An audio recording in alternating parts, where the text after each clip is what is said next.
There was only one really terrifying moment. What I think should be the book is out there. Gotabe won an election. Despite what many people believe, I'm a good guy. What do people believe about you? All kinds of legends, urban myths about if I have one of my books on my thigh and put a photograph of it, obviously won't make the same kind of aesthetic impression. Something that I've only become more aware of, I've only begun to appreciate later in life. At that point, you just took it for granted, right? I would like to believe that I was a fairly good student at Peradeniya University, but I don't think Peradeniya necessarily takes me too seriously. Self-publishing is not anymore a first choice for an amateur writer. Now, I'll give an example. Ashok Ferry. All his books have been republished in India. Probably in my entire life, I've sold out one book, but I'm very sure. Hey guys, welcome episode 2 of the Deep Tea podcast with none other than the Vihanga Perera, multiple awards winner, great writer, fascinating human being. His thoughts have always fascinated me, and I'm really glad to have him as my second guest. Right, this episode is very special. I hope you really enjoyed. Make sure you subscribe to my YouTube channel. Please do subscribe to my YouTube channel. I really hope you enjoy this. Please come for more. There are 2 parts for this episode. Part 1 is out right now. Part 2 will be out very soon. I hope you keep coming back for more. There'll be really good content. Please subscribe. Thank you.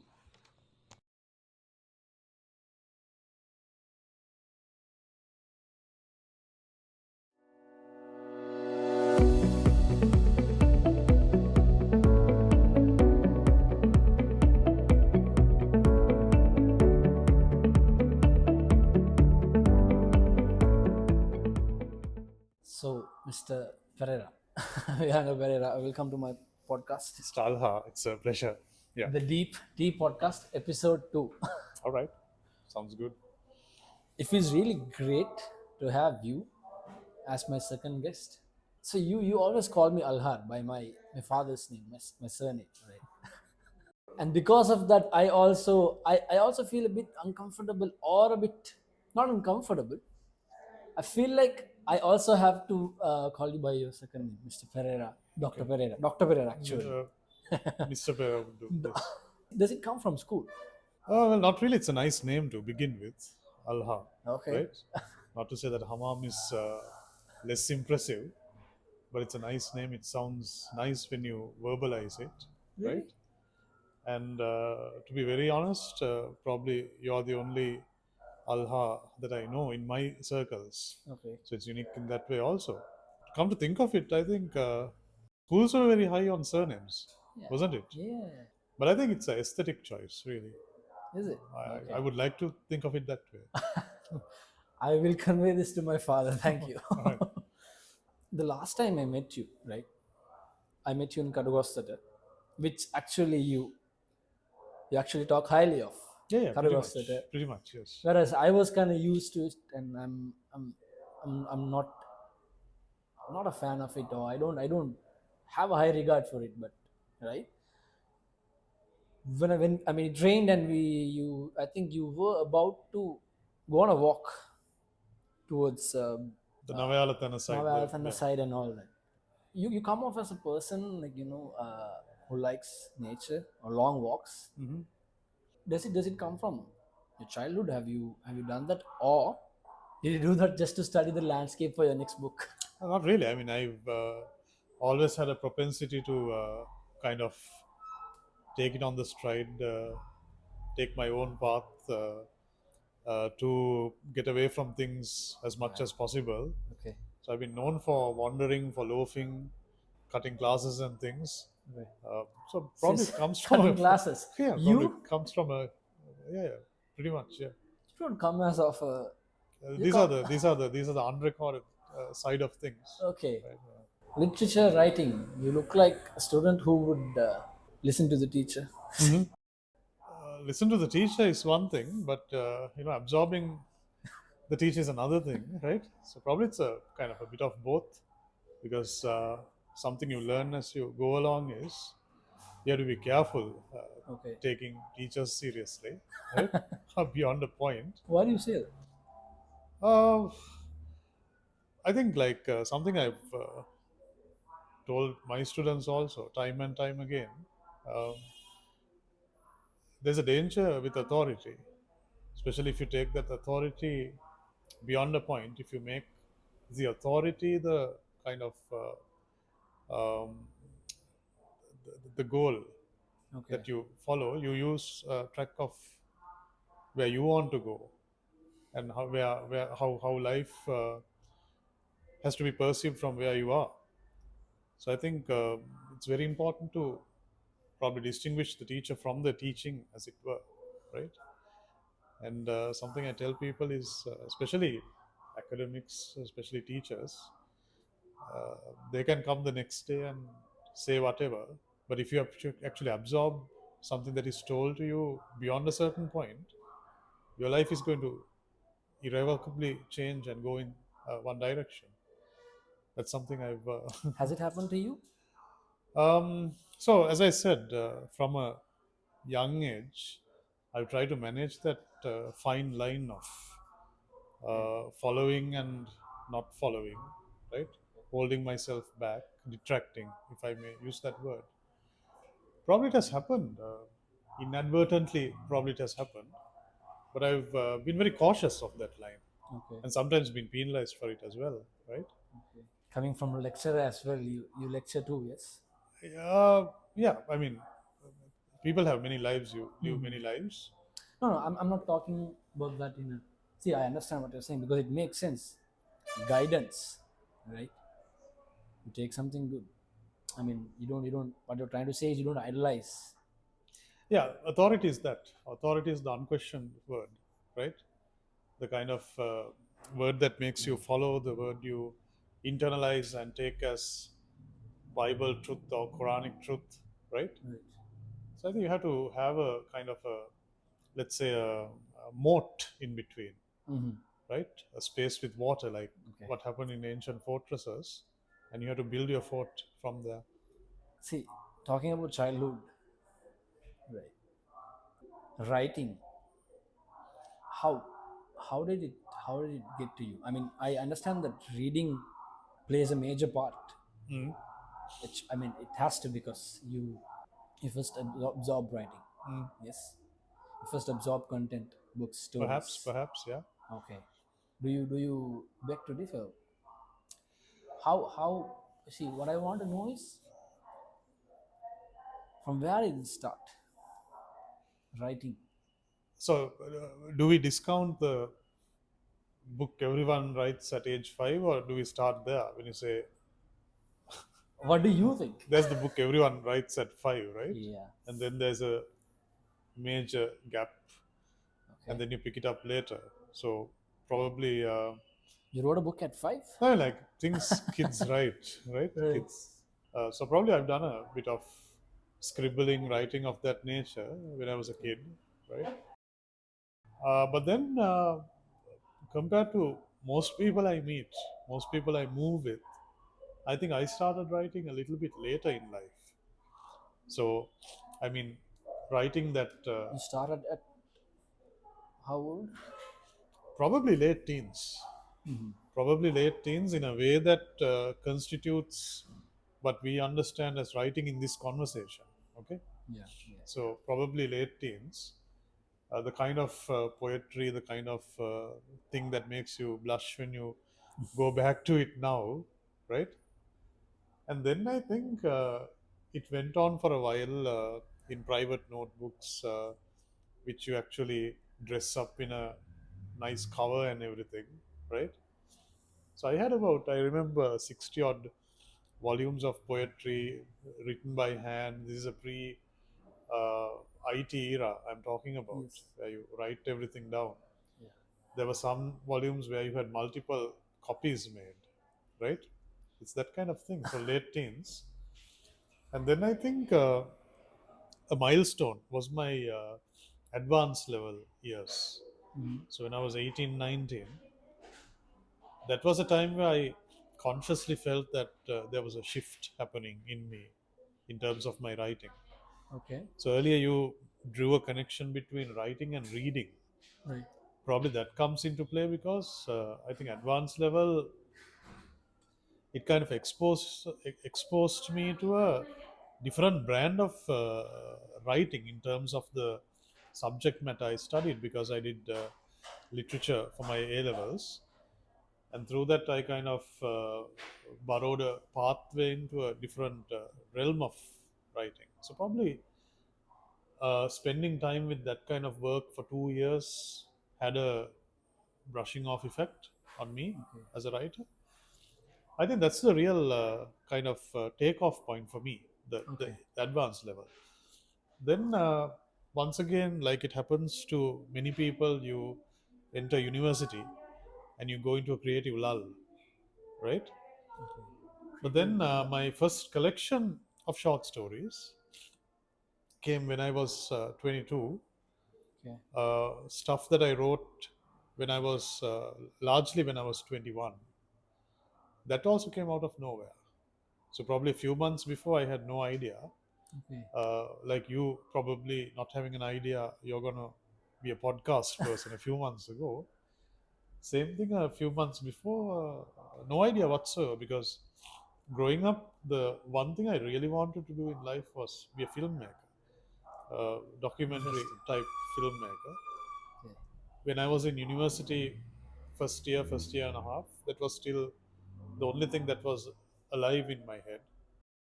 But then out of nowhere, this collection of short stories came, based on stuff I'd been writing in those 2.5 years. So you're saying you wrote, I mean, the initial short stories, you were thinking about converting it to No, a no, no, no, film no. What I'm saying is or like from a young age. So if you're thinking of a vocation or a destination, art? art destination. So the earliest thing I remember wanting to do, this was when I was 4 years old, and I've told this elsewhere before, was to become a bus driver. Right? I wanted to be a bus driver, not any bus, but a CTV type bus Right. driver. But then later in life, let's say 13, 14 onwards, uh, documentary type film had a big appeal for me. And I was like a big student of film also, because at the time, the public library, Kandy, had a massive collection of literature along those lines. Mhm. So I was a big presence in the public library, Okay. big player in the public library, age 14 onwards. So film, drama, and also documentary. So I think even at the age of 21, 22, that was still very alive in my imagination. Okay. But then overnight, somehow, for some reason, it branched off into conventional writing. Do you ever think about going back? Well, one thing I believe is that it's never too late to do something. But I'm wondering, because you need a certain kind of passion for these things. Mm. You shouldn't do a thing just because there's childhood nostalgia attached to it, right? You need a certain amount of energy, passion, investment. I'm wondering whether it's still there in me. No, I mean that's an interesting point to be honest. Childhood nostalgia. Yeah. That's not.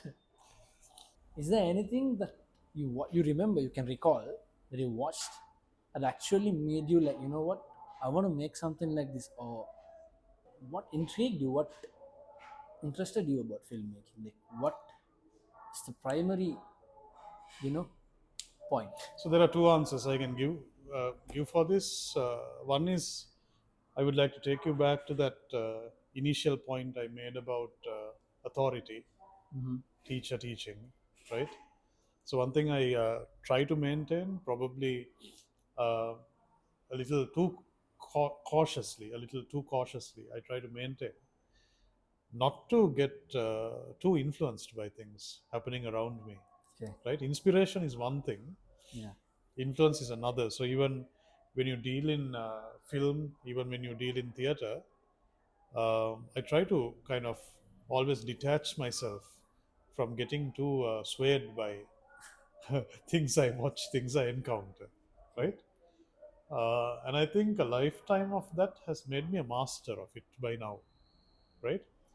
So that is one way of answering. The second way of looking at it is that I feel that at a certain formative stage of my life as a young kid, um, there was a certain presence, not so much in the center, but more in the periphery. A person in my family is actually my uncle, who was in the field of cinema, who is a filmmaker, um, literary critic, that kind of. He's a guy called Chatura Jayatilaka, right? So he's a kind of a, I don't know. He has made a few films in his lifetime. They say, I don't know whether this is accurate. This is something I read up.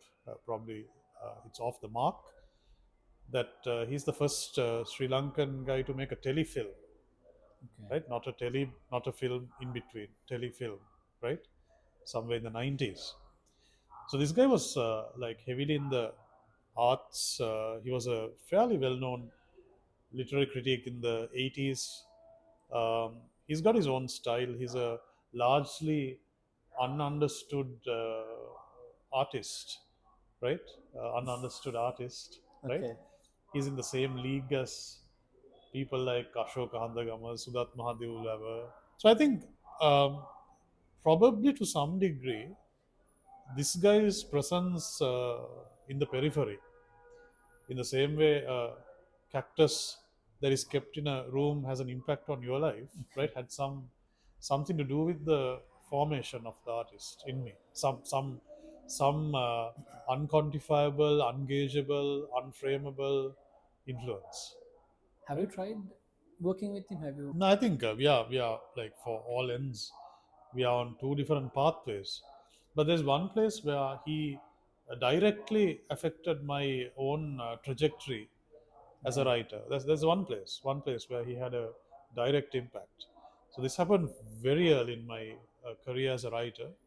Probably I was two books young at the time, and one of the main comments I used to get at the time is that um, it was difficult to like comprehend, penetrate the stuff I'm writing, right?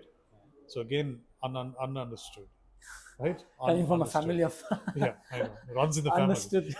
Runs in the family. So when you're young, when you're like 21, 22, 23, this can be a problem, right? When the world tells you that the book that you have put out with certain care, a certain effort, uh, is shit, It right? affects you, yeah. It affects you at that age.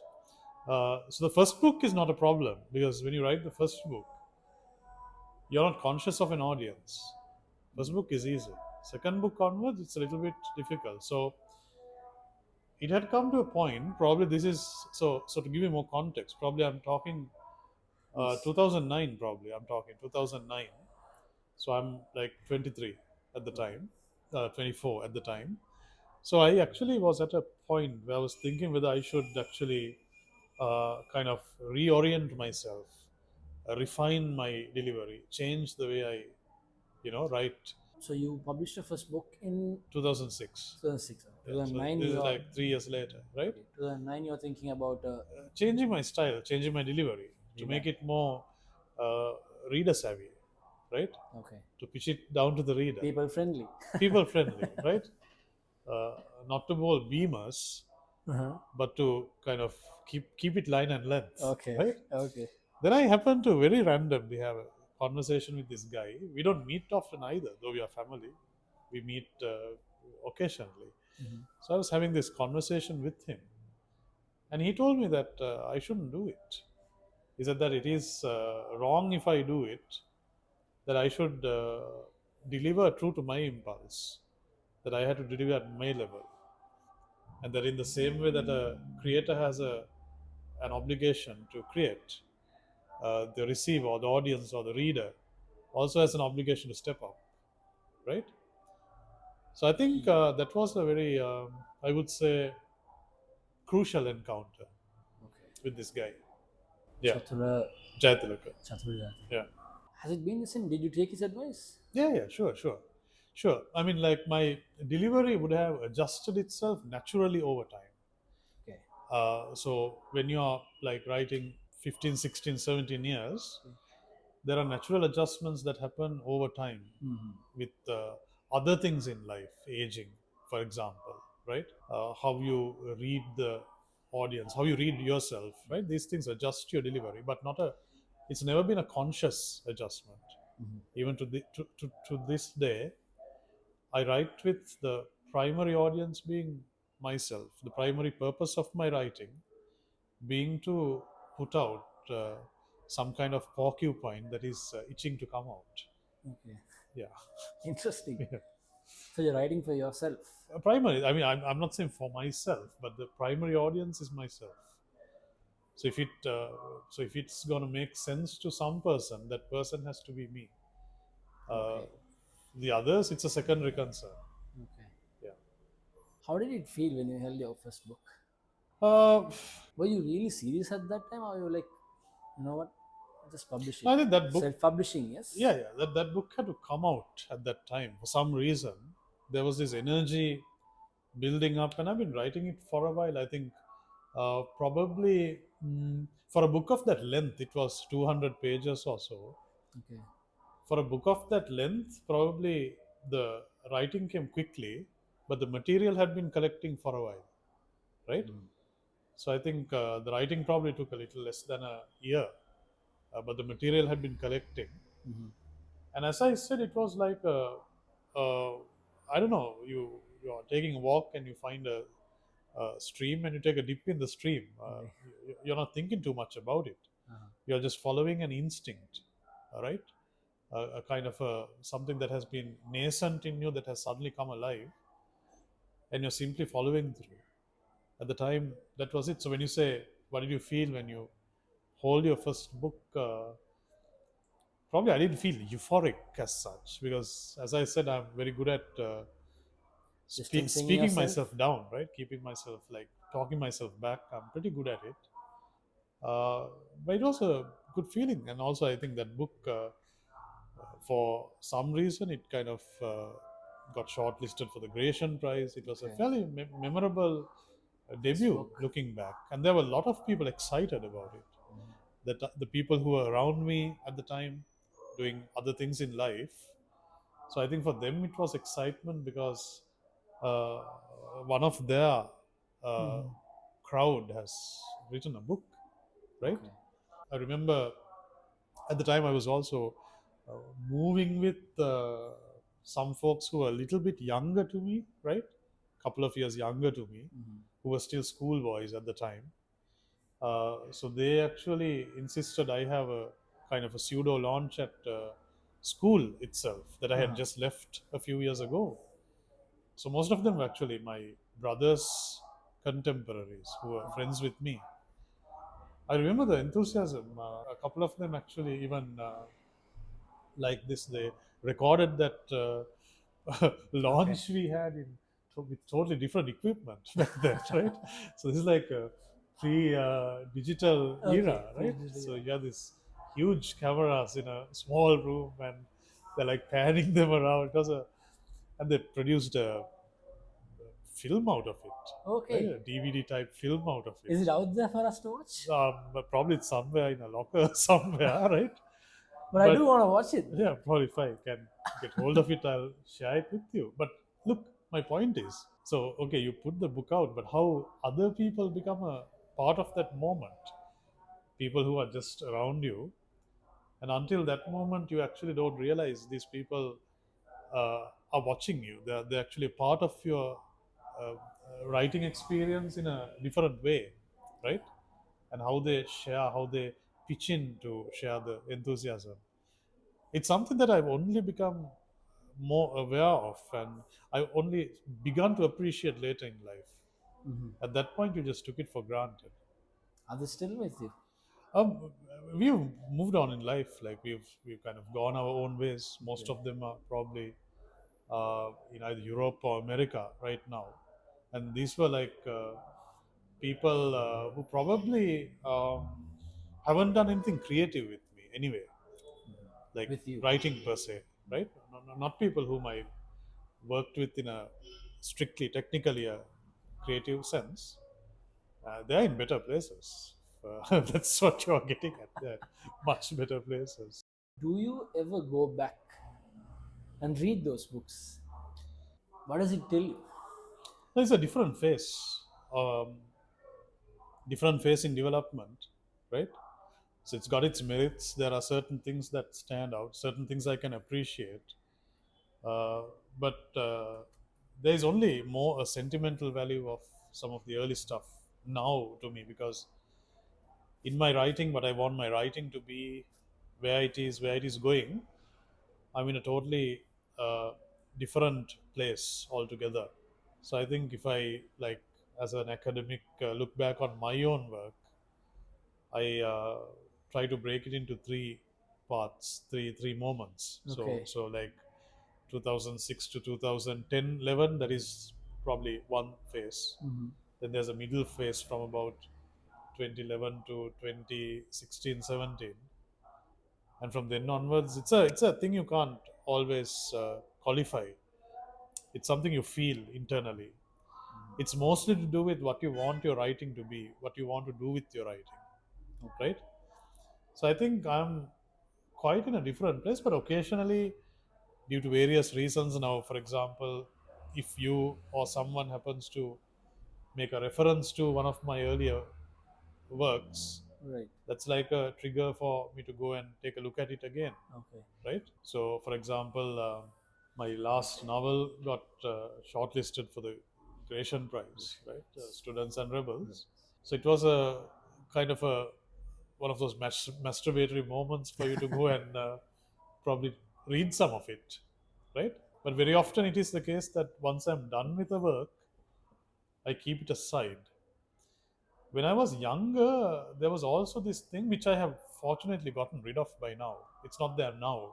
Hmm. But when I was younger, when I'd finished writing a book, I would develop kind of an internal distance with it. You don't want anything to do with it once you're done with it, right?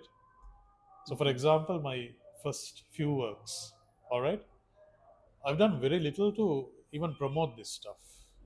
Okay. I've never even done events. I've never thought of doing events. It's never occurred to me. You don't have that kind of sentimental bond with the work once it's out, Just right? it's out there, people who read. No, and don't want to. Oh, You don't want to kind of narcissistically engage with it, right? You don't want to talk about it. You don't want to go back to it. You don't want to like draw attention to it. That was a headspace I occupied when I was much younger. In many ways, it's a healthier headspace, but it's not good for the product, right? That's what I realize now, especially in a country like Sri Lanka, right? But also, it could be a headspace which was very natural for the time, because this was an era before Facebook, Instagram, TikTok, right?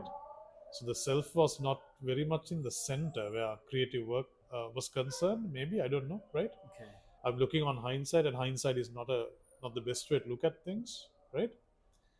But I've come to a different point now where I can go back to a work, read a little bit of it, congratulate yourself, Okay. feel good, Done right? something. Done something, right? Yeah. See, you've been writing for like 26, 26, almost 20, like 18 years now. You started writing in the sense like you started like in the sense of plot, you know, poems, Yeah, editing and all that. probably mid-teens, right? Okay. But So more than 20. yeah, mid-teens. I mean, writing, yeah, mid-teens. But Okay. uh, so look, my yardsticks are very conventional. I'm a old school guy. So for me, What writer do you is where mean? you What do you have mean by old school? no. What I mean is that when you say writer, you should have a book to show. That's what I mean. Simple as that, True. right? So just because you write on your Facebook wall, or just because you write on Instagram, or you're a performance poet, it doesn't Mm. turn you into a writer. You need to have something on white paper in black lettering, right, to show, and you should have some kind of recognition among uh, peers, friends, foes, right? It should be there. So yeah, 18 in that sense. Because otherwise everyone can be a writer, is it? Yeah. So I mean, like you need to have some. I mean, it's common sense to have a minimum standard, right? So Throughout this, or even now, maybe, have you ever felt like an imposter?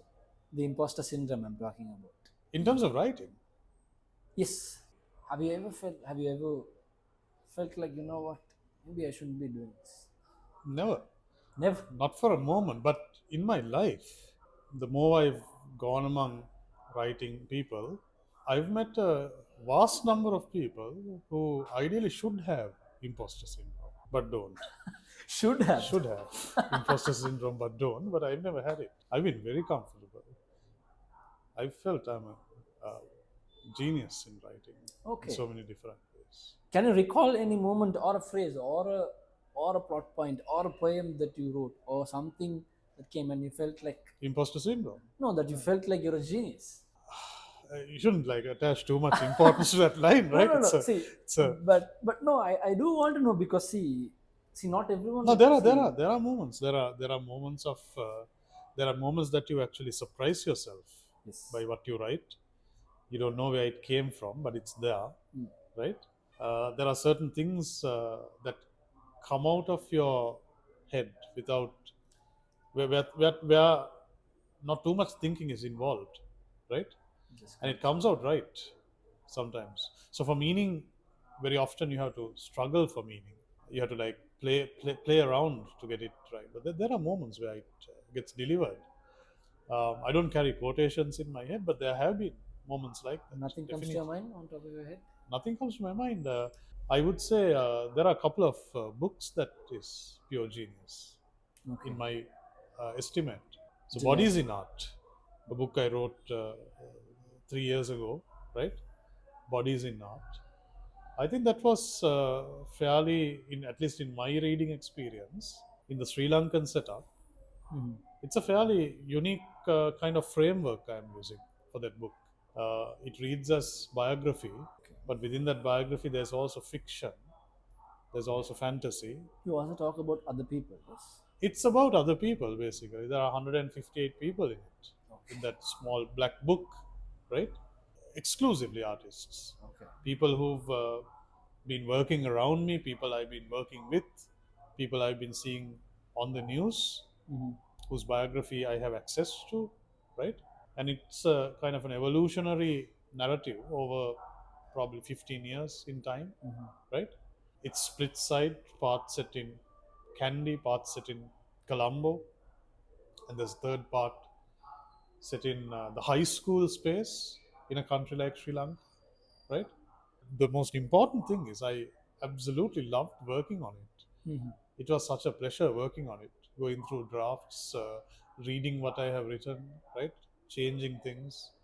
Obviously, the original draft was a little bit longer than what finally came out, right? So there was only one really terrifying moment in that entire writing act, but Terrifying. it was one second thought I had, one moment where I was caught on my tracks, right? But other than that, it was I think came out really well. It's a pity people haven't read this too much. Do you right? want to talk about what? Yeah, I'm Would you like to the terrifying thing because Sure. So in the middle of, not even the middle, I would say like 3/4 to the end, right? So when I say 3/4 to the end, what I mean is I mean 3/4 of the process of it is over. becoming a book. Yeah, that's right. That's right. You finish writing. Finish writing. So you're like working with the trimmings, okay? You're working with the shape of it, Decorating it, yeah. Decorating. Molding it. Yeah. Gotabe won an election. Gotabe won an election. So that's like makes you stand still on your tracks and go back to it. So you're now for the first time thinking about censorship, right? Book is out, right? Yeah. So that kind of thing. Is this yeah, go ahead. So the overall project, Okay. I think, was highly enjoyable, and probably I haven't had that much of fun writing a book for a very long time. How was the reception? Reception has been all right, but I think Do you expect more? the nature of the book is, The audience is narrow, is it? yeah, unless you are interested in that kind of information, And unless you are like really hooked on a very esoteric, small, narrow field, such as amateur theater in Kandy, or the English writing in Colombo, though they think it's a big deal, no one is really interested See, in writing in see, Sri Lanka in English. So I think that has kind of directed the book in the way of a certain kind of audience. It's not a thing for not for for a everyone. general reader, Okay, right? okay, So not for the muggles. no, definitely not, right? See, I have the book too, Yeah, but I want to be honest here. Like, I've got it. I mean, it interested me that okay, a writer is looking at different people, different artists, different people who's working. I don't know. I've never see. I haven't read a lot in the past couple of years because I think the I think now I might go back and open it. the beauty of the book is you can start anywhere and read up to anywhere. You don't have to necessarily like think of it as a continuing story Okay, from birth to death. okay, not from A to Yeah, Z. you can start from anywhere and read up to anywhere. It makes sense. It makes some sense. So it's written in a like an story perspective, or like are they all connected? Is it There is a connection okay? within a bigger overall framework. There is a connection, but within that, it's written in a way where there are like smaller stories that contribute to a kind of a growing fabric of Okay, sorts. okay, But if you're like really, if you so basically, if you only have time for, let's say, 4 pages of prose, okay. you can find that 4 pages in that book, What an advertisement! free as well, right? Genius moment. Genius moment, right? Free as well, right? Yeah. No, because I like that, because I haven't seen anyone say, read just 4 pages of my book. It might be enough for you, you know. You don't think like, my book is important in your life. But if you read it, you might find something that might engage you. I think we have to be, we shouldn't be too serious as writers. One thing I find most people around me, Okay. writers and people who ideally should have imposter syndrome, right? One thing I see is they're very serious.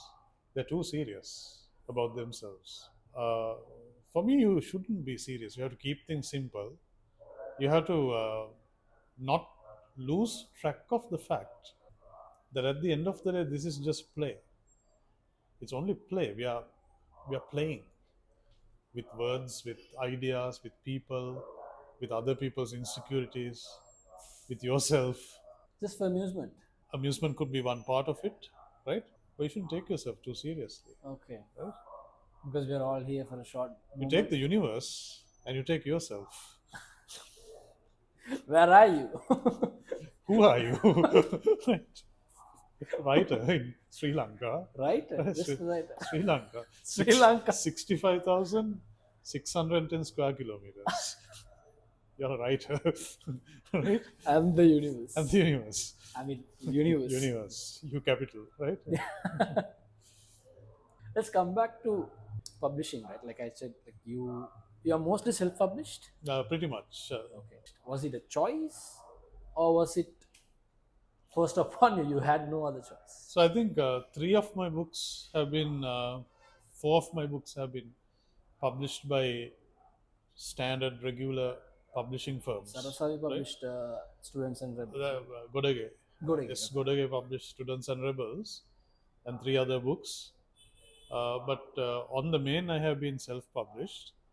Partly it is out of choice. So my first book was self-published, short stories. Yeah. Then after I actually went on a hunt for publishers, right? Second book, Okay. third book. I went on a hunt for publishers. Actually, no, I got it wrong. After my first book, I was working on another collection of short stories, which never got published, right? Okay. But for that, I was on the hunt for a fairly reputed, I would say, publisher in Sri Lanka. But then I realized that there is too much editorial intervention, which got in the way of what I was trying to deliver. Basically, the publisher and myself, we were not on the same page on the Okay. content, the style of delivery. So some of the corrections they suggested for me got in the way of how I wanted to say what I was saying. Maybe it was also age. I was very young at the time, and where you attach certain importance to doing things your way, right? So you're a Right. little bit idealistic. You were like you said, don't take it too serious. But back then, maybe initial stages, you did take it a bit serious. So I'm at 40 when I say you shouldn't take Don't be yourself serious. seriously, right? This is like 20 years ago, Yeah. half a lifetime ago, Right. right? But even today, I would say I'm very, very sensitive to delivery that makes sense to me. But I think the way I gauge sense has changed. Okay. Hmm. So then I think at the time I didn't want to compromise content and style over editorial or vetting mechanisms. Mhm. And then for that reason, self-publishing worked for me. This doesn't mean that I didn't get the work edited. Mm. As a self-published writer, I've always had my own editorial kit with me, right? Okay. People whom I can trust with the task, Editorial right? kit. Yeah, editorial kit with me. But these are editors I can have a conversation with, Right. and I have the guarantee that they think in the same wavelength, right? They think within the same chamber, same Right. space as myself. So it's a different conversation, Okay. something you can't have with an editor, right? These are people who actually know what I'm trying to do with my work. Mm-hmm. So their dialogue is geared within that understanding. Okay. So that's how the option for self-publication went. Mm-hmm. It was a choice, yes, but also inspired by the fact that I wanted to have more control over what I'm doing. Okay. But increasingly, I think, especially after 2022, I think self-publishing it's not anymore. Uh, I would say a first choice for an amateur writer Mm-hmm. because of the increasing costs of production, Yeah. right? Yeah. So, for example, a poetry collection, maybe you can Yeah. somehow do it like the Lavinia poems or something. You Yeah. can get it not only self-published, but you can do two editions uh, within a year, probably, right? But if you're thinking of let's say, an all-out novel of 300, 350 pages, Like students in rebels. it's like Students and Rebels, not exactly a first choice option anymore. It's interesting this editing because I feel like the book becomes in the editing. Right? Oh yeah, sure, It sure, is, sure, right? definitely, definitely. I would say again, this not something I would have expressed in this same degree of enthusiasm 20 years ago.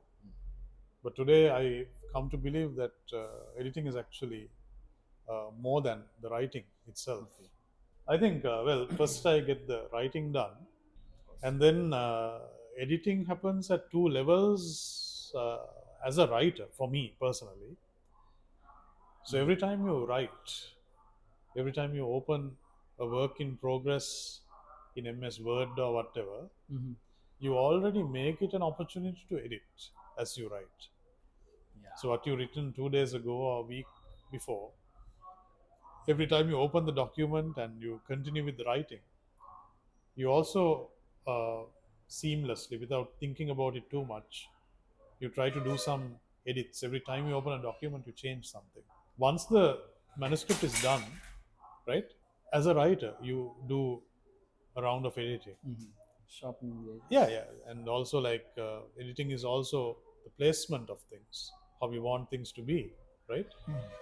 Sometimes you realize the first stanza of a poem you wrote in the final product, it's not even in the poem. The place where you started with, it's not in the poem once it's done, right? Yeah. Or it's like come to the latter part of the poem by the time the poem is done. That happens over 2 3 drafts. Then afterwards you send it to the editor or the editorial people you have with you. Then it comes So back. are these friends of yours or These are people you discover. Well, they become friends over time. They do you become pay for your edits or no. So understand? it's the kind of relationships you want to build up as you go along, right? it'll be like damn decent of me if I pay them, right? Uh, but there are other trade-offs. It's a kind of an informal economy I've set up around Right. this. So there are other trade-offs.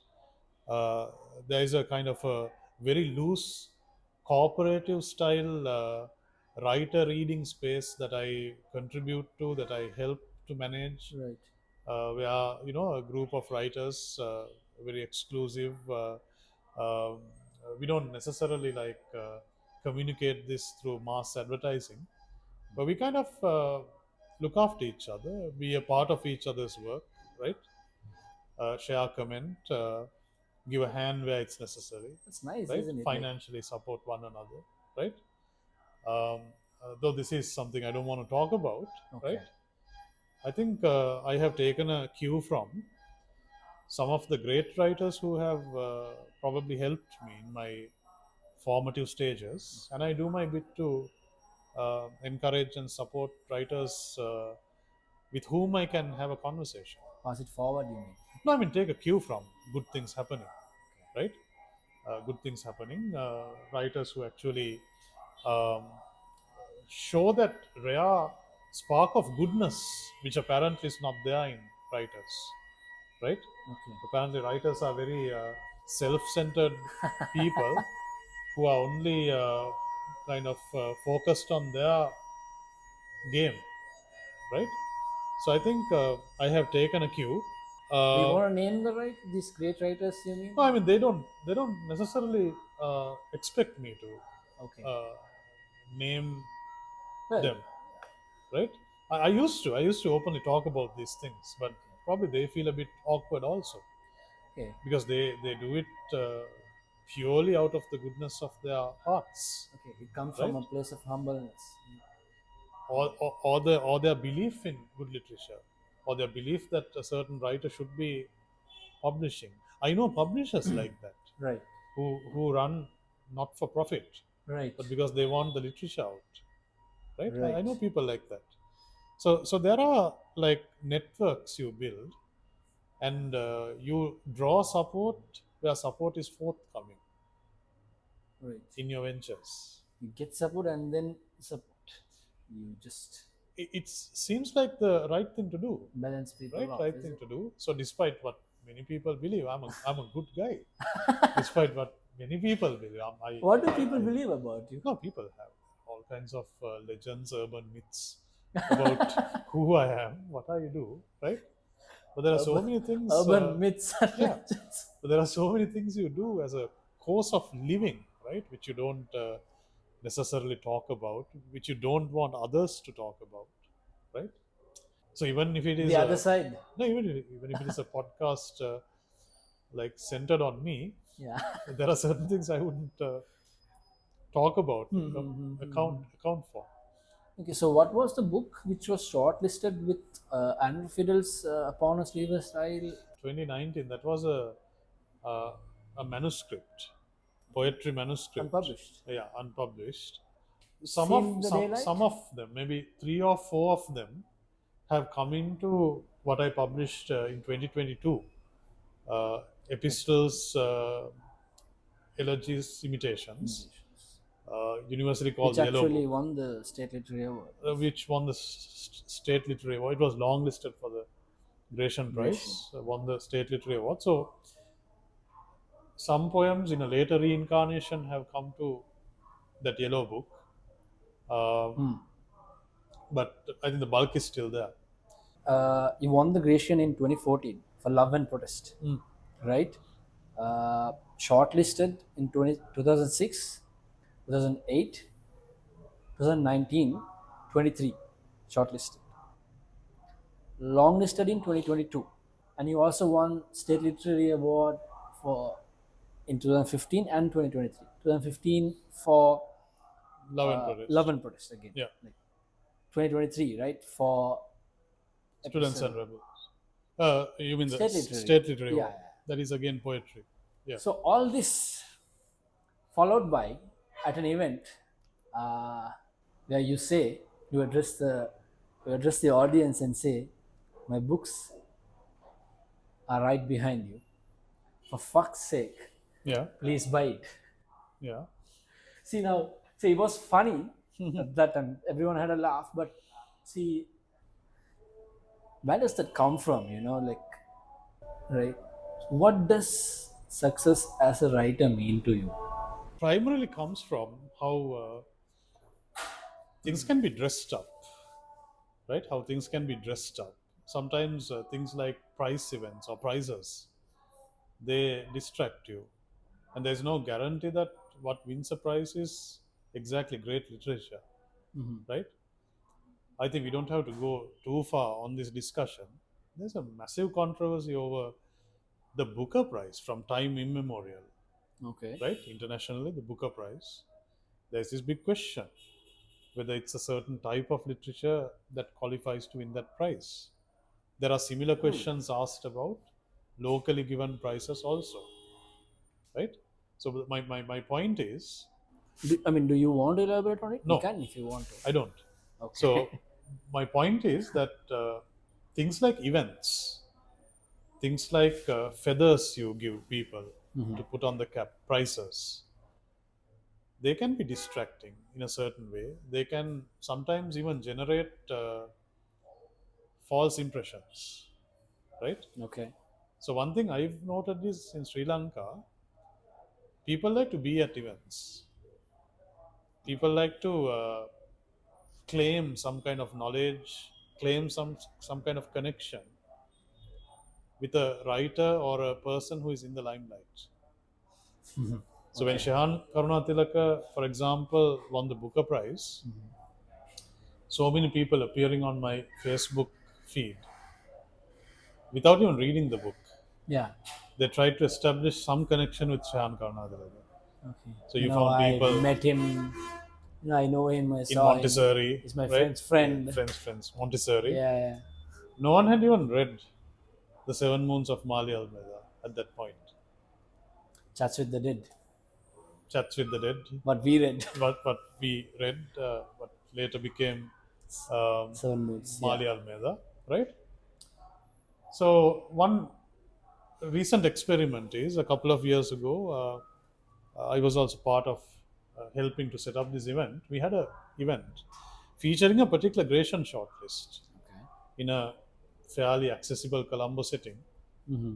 A week after the Grecian shortlist, right? Okay. So the Grecian shortlist was flooded by people This was in. a couple of years ago, Okay. right? Shortlist was very well attended. Everyone was there, right? Um, glitter, glamour. Mm-hmm.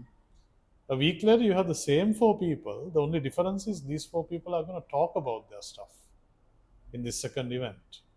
Okay. So you had about 12 people attending the event, right? So that's a barometer reading. There's a huge difference. Yes, so that's barometer reading. So connecting this with your observation, where I say, please buy my stuff. Yeah. One is there's a lot of stuff to be sold. Rephrased, but yeah. Yes. There is a lot of stuff to be sold, Okay. right? And sometimes you have to have this conversation direct with people. Just confront them. Confront them, and probably what I'm telling them directly is what a lot of people are saying in other words, Okay. indirectly, right? How do you mean? I mean, like I obviously won't make the same kind of aesthetic impression Yes. if Yeah, I yeah. have one of my books on my thigh and put a photograph of it, right? Or if I put some kind of a scantily clad image of myself on the back cover. So I have to Okay. do the marketing different. Yeah. I Yeah. have to directly tell these people. Yeah. I'll create an impression, but it's not the same impression. Okay. Yeah. When it comes to finances, because I told you I'll come back to that earlier, Yeah. right? Have you felt like you deserve more from literature because of what you do to literature? Because I do believe that you enrich Sri Lankan literature. I do believe that you enrich Sri Lankan literature because you haven't given up on yourself yet because you believe in yourself. One, you have an appreciation for literature. You critique, right? You appreciate, you You know what? Nice. Keep up. Do more. Right? All that. This comes naturally to you. Yes. Mhm. Now, in your 40s, maybe. What comes naturally to me? I mean, literature writing. No, it's always come naturally. Yeah. It's always come naturally. Literature Right. is the only thing that's made sense to me So do in life. you? So I ask again. Do you feel like you deserve more from literature for what you've done to literature? Yeah, no. So, is it a question on recognition?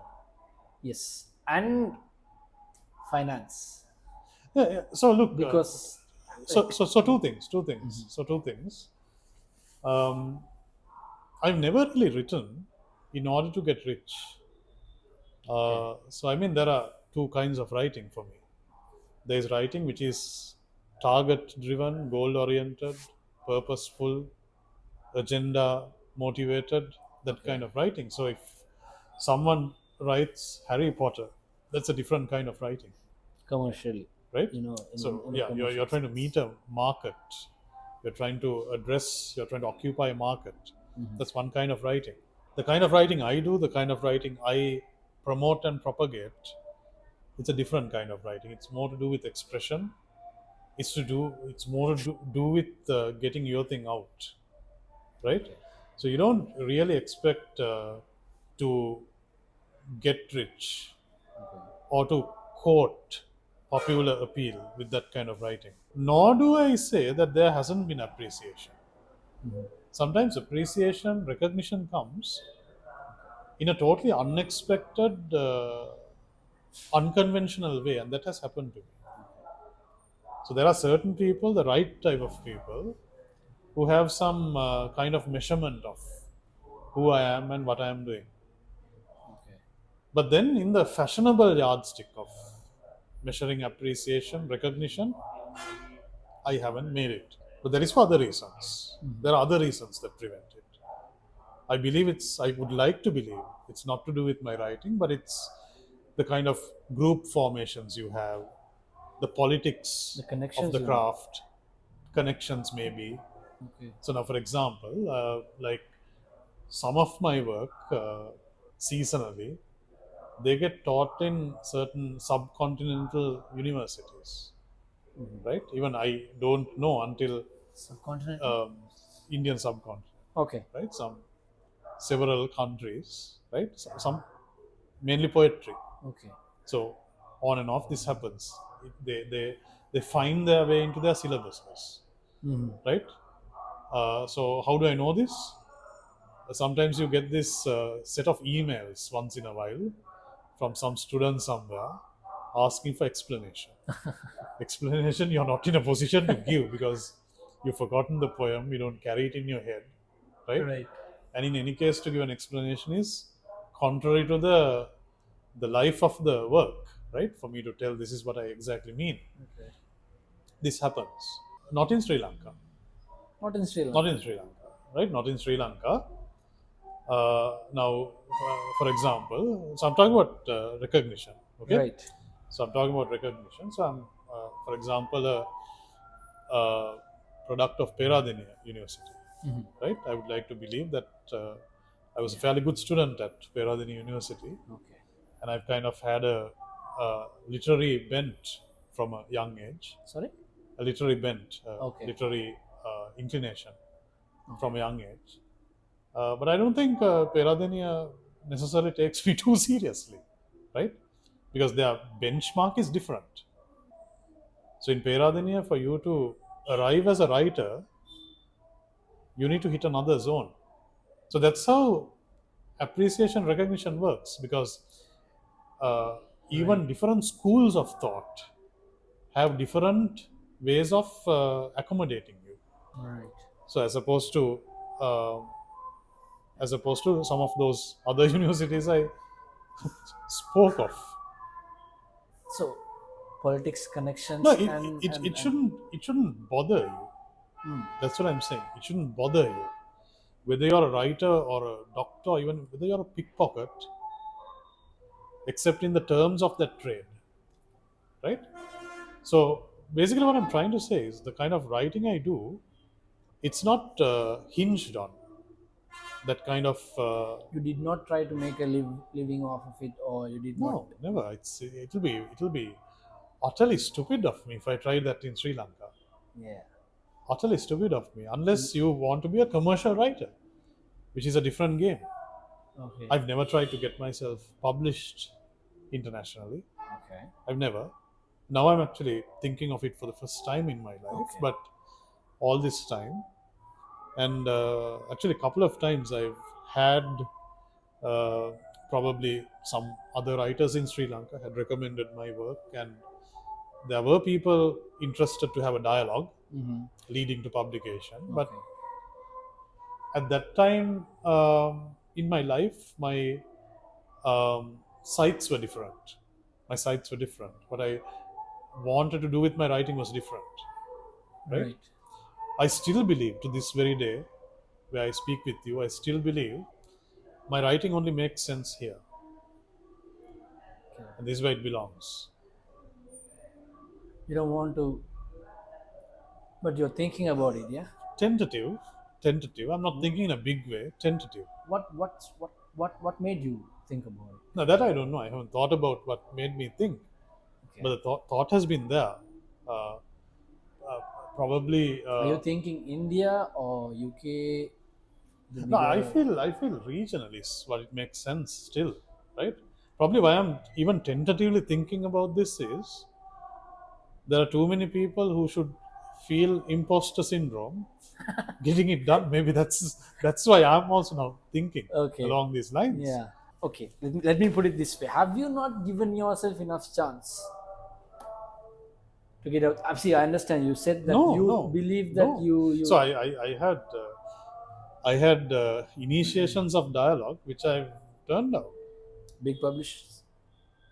recommended by big writers, big firms. Yeah, I mean, like I would say at least one firm, Okay. very big, Mhm. one firm very big, but it's largely to do with how I want to position myself as a writer and position my writing for a particular Okay. community. At the most, I would have at the most. This very minute, I would have 200 people following my writing, right? So, for example, if I publish a collection of poetry, I can sell 200 books, Right. surely. Maybe this number will change a little bit depending on interest at the time, the discovery potential Does people it have. differ based on whether it's a book of poetry or a novel? The number that you can sell. Good question. I think fiction probably has a little bit more traction. I feel. Mhm. There's also a widely held myth that poetry doesn't sell, Okay. which I don't necessarily believe in. At least in Sri Lanka, I know Sinhala poetry sells a lot. Right. That I know, Sinhala poetry sells a lot, right? English poetry, I think, probably has less. It's a different kind of audience. I think that's the best way to put it. But you can still, depending on the kind of crowd you carry with you can sell something. Now, for example, there are writers, some writers writing in English, who go into third, fourth reprints, right? Now, I'll give an example. Ashok Ferry, Okay. who is supposedly one of the most widely successful contemporary authors, Right. Yeah. Sri Lanka, third, fourth reprints. Penguin has him. All his books have been republished in India, Random House kind of big publishers. All his Penguin, books, yeah. right? So normally a print run is normally conventionally it's at least about 1,000 copies normally. It could be anything 1,000 to 10,000. In the Sinhala market, it's more. Okay. In the English market, 1,000 probably is a good print run, but now probably you print less. Okay. So when these people have 3, 4, 5 print runs, I'm actually thinking, where are these people who read these books? Who's buying? No? Yeah, but it never happens to me. I mean, I've probably in my entire life, I've sold out one book, right? A poetry collection Which was? I published in 2012 called People Who Don't Count. I've sold that out, but I'm very sure that I've actually misplaced a stack of copies. Probably that's how I have sold out. But probably I can't find a stack You don't of. remember? I have a bad feeling that's what happened, right? Because that book miraculously is nowhere to be found. Okay. Okay. You can't find a copy for yourself either? I have a couple with me, Okay. but like there's nothing to be For sold selling, anymore. Yeah, okay. nothing to be. So I'm wondering where did the copies go? Where right? are these people? But then look, this is the thing. 500 copies is what I did, or probably 450 or something. Hey, Never more that's than more that. than what you're doing right now. Yeah, now it's probably less for a printer because you have to be realistic, right? So now probably like I go for 300, maybe 300, 350 because you have to have a bit more. You have to like invariably give some copies for free, Okay. right? For example, I mean, you can sell one to Hamam Alha, but if you meet Mr. Alha, you can't sell him a copy, Yeah. You have to give it for free. So See, but do people still like do people still expect free copy? I mean, see, I can understand. all like the you said, time, all the time, free copies. all the time.